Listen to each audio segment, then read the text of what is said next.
নমস্কার বন্ধুরা, আজকে আমার আর মেয়ের সাথে দুপুরবেলা আমার দুই বন্ধু আমাদের সাথে দুপুরে খাবে।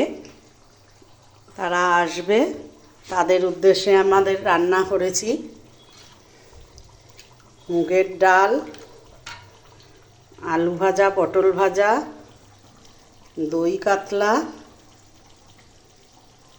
ডালের সাথে লেবু কেটেছি, গন্ধলেবু, আর এখানে চিংড়ি মাছ হচ্ছে সর্ষে নারকেল দিয়ে। চিংড়ি মাছটা খুব সুন্দর গন্ধ বেরিয়েছে। আর করেছি আমের চাটনি, ভাত হচ্ছে, আর দই কোল্ড ড্রিঙ্কস তো আছেই। রান্নাগুলো আপনাদের সাথে একটু শেয়ার করলাম।